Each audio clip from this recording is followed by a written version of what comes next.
Sasto Tips Alpha. বিসমিল্লাহির রহমানির রহিম। Hello viewers, welcome to স্বাস্থ্য টিপস আলফা চ্যানেল পক্ষ থেকে সকলকে স্বাগতম। ভিউয়ার্স, আজকে আমি আপনাদের সাথে যে আলোচনাটি করব, যাদের পাতলা পায়খানা হচ্ছে বা ডায়রিয়া অথবা আমাশয়ে ভুগতেছেন এই ঠান্ডা শীতের মধ্যে, এই 2025 সালের রোগী অনেক হসপিটালে ভুগতেছেন ঠান্ডা এবং ডায়রিয়া আমাশয়ের জন্য। তার জন্য আজকে এই ভিডিওটি আপনাদের জন্য, যারা বাসায় সেবন বা কি ওষুধ সেবন করলে আপনারা সুস্থ থাকবেন। আমরা ফার্মেসিতে ওষুধ বলে নিয়ে খাচ্ছেন যে পায়খানা বন্ধ হচ্ছে না, আমাশা ডায়রিয়া বন্ধ হচ্ছে না। কি কি মেডিসিন খেলে আপনার ডায়রিয়া আমাশা দ্রুত সারে যাবে? 2-3 দিন পাতলা পায়খানা ওষুধ খাওয়ার পরও কমছে না, তখন আপনাকে কোন মেডিসিন গুলো খেতে হবে? কোন অ্যান্টিবায়োটিক খেলে আপনারা এই অসহ্য পাতলা পায়খানা ডায়রিয়া থেকে কিভাবে মুক্তি পাবেন? আজকে আমি আপনাদেরকে সেই সম্পর্কে বিস্তারিত জানিয়ে দিব। তাই ভিডিওটি প্রথম থেকে শেষ পর্যন্ত দেখতে থাকুন। আপনারা যদি আমার চ্যানেলে মেডিসিন সম্পর্কে যদি জানতে চান, সম্পূর্ণ ভিডিওটি স্কিপ না করে দেখবেন, তাহলে অবশ্যই আপনার এই ভিডিওটি উপকারিতা আসবে। তো ভিউয়ার্স, আপনি যদি আমার চ্যানেল নতুন সদস্য হয়ে থাকেন, তাহলে চ্যানেলটি অবশ্যই সাবস্ক্রাইব করে রাখবেন এবং পাশে থাকা বেল এবং বাটনটি ক্লিক করে রাখবেন, যাতে করে আমি ভিডিও দেওয়ার সাথে সাথে আপনার কাছে নোটিফিকেশন পৌঁছে যায়। আর আগে থেকে যারা আমার চ্যানেল সদস্য হয়েছেন, তাদের সকলকে ধন্যবাদ। তো ভিউয়ার্স, চলুন কথা না বাড়িয়ে মূল আলোচনা করা যাক। মেডিসিন গুলোর সাথে পরিচিত হয়নি। প্রথমে হচ্ছে সিপ্রোসিন 500। এই মেডিসিন গুলো, এগুলো বড়দের জন্য, এগুলো ছোটদের জন্য না। ছোটগুলোর জন্য তাদের জন্য 250 ml এবং সিরাপ রয়েছে, তা নিয়ে বিস্তারিত আলোচনা করবো পরে।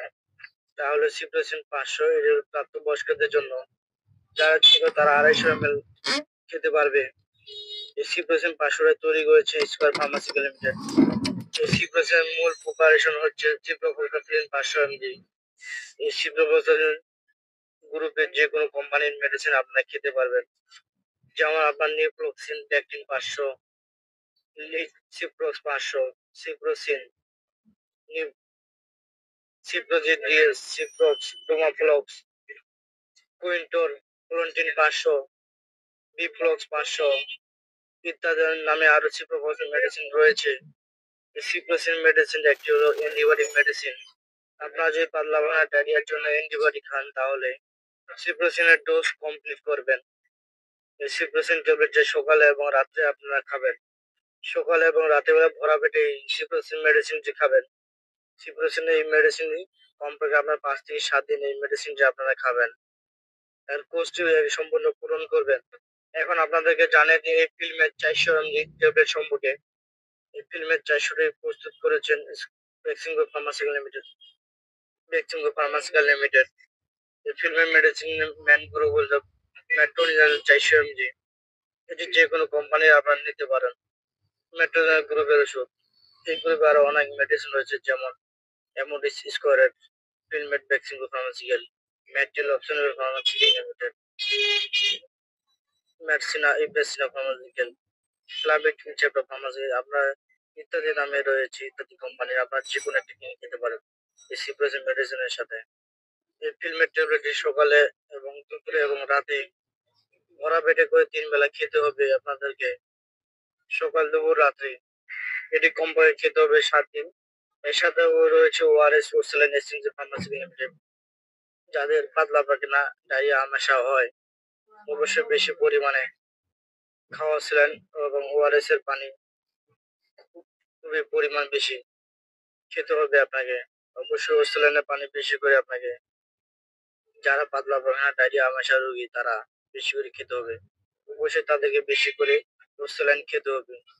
ভিউয়ার্স, আমি আবার আপনাদেরকে প্রথম থেকে ডোজ সম্পর্কে আবারও বলে দিই। তাহলে সিপ্রোসিন 500 ফিলমেট এবং ওর স্যালাইন। সিপ্রোসিন অ্যান্টিবায়োটিকটি সকালে এবং রাতে খাবেন এবং ফিলমেট ট্যাবলেটটি আপনারা সকালে একটা, দুপুরে একটা, রাতে একটা, এটা খাবেন দিনে 3 বার এবং ওর স্যালাইন প্রচুর পরিমাণে খাবেন। অবশ্যই আপনাকে এই ফিলমেট, সিপ্রোসিন ও স্যালাইন এই ডোজটি কমপক্ষে 5 থেকে 7 দিন আপনাকে ডোজটি পূরণ করতে হবে। তাহলে আপনার ডায়রিয়া, আমাশা, পাতলা পায়খানা বন্ধ হয়ে যাবে ইনশাল্লাহ। সিপ্রোসিন ট্যাবলেটটি খাওয়ার অবশ্যই আপনাদেরকে প্রচুর পরিমাণে পানি খেতে হবে। যেসব ক্ষেত্রে সিপ্রোসিন 500 ট্যাবলেটটি ব্যবহার করা যাবে না। সিপ্রোসিন মেডিসিন এবং অন্যান্য মেডিসিন প্রতির সাথে এই ওষুধটি সৃজনশীল হলে এই ওষুধটি ব্যবহার করা যাবে না। সিপ্রোসিন ট্যাবলেটটি গর্ভাবস্থায় এবং স্তন্যকালীন মায়েদের ক্ষেত্রে ব্যবহার করা যাবে না।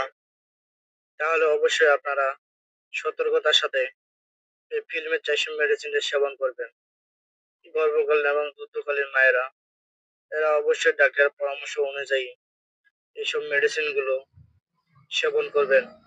তো ভিউয়ার্স, ভিডিওটি যদি আপনাদের ভালো লেগে থাকে আমার ভিডিওটির একটি লাইক দিয়ে আমার চ্যানেলটি সাবস্ক্রাইব করে পাশে থাকা বেল আইকন বাটনটি ক্লিক করে রাখবেন, যাতে করে আমি ভিডিও দেওয়ার সাথে সাথে আপনার কাছে নোটিফিকেশন পৌঁছে যায় সবার আগে। আর সিপ্রোসিন ট্যাবলেট বিস্তারিত নিয়ে কমেন্ট ডিসক্রিপশন বক্সে আপনারা লিংক দেওয়া থাকবে, আপনারা এখান থেকে পারলে সিপ্রোসিনের মেন ভিডিওটি আপনারা দেখে নিতে পারেন সম্পূর্ণটি। তো আজকের মতো ভিডিওটি এখানে শেষ করতেছি। যারা ভিডিওটি এখান পর্যন্ত শেষ করছে, যাদের ভিডিওটি সম্বন্ধে কিছু জানা থাকে তারা কমেন্ট করতে পারেন, আমি যথাযথ চেষ্টা করবো আপনার সহযোগিতা করব। তো ভালো থাকুন, সুস্থ থাকুন, খোদা হাফেজ, আসসালামু আলাইকুম। Sasto Tips Alpha.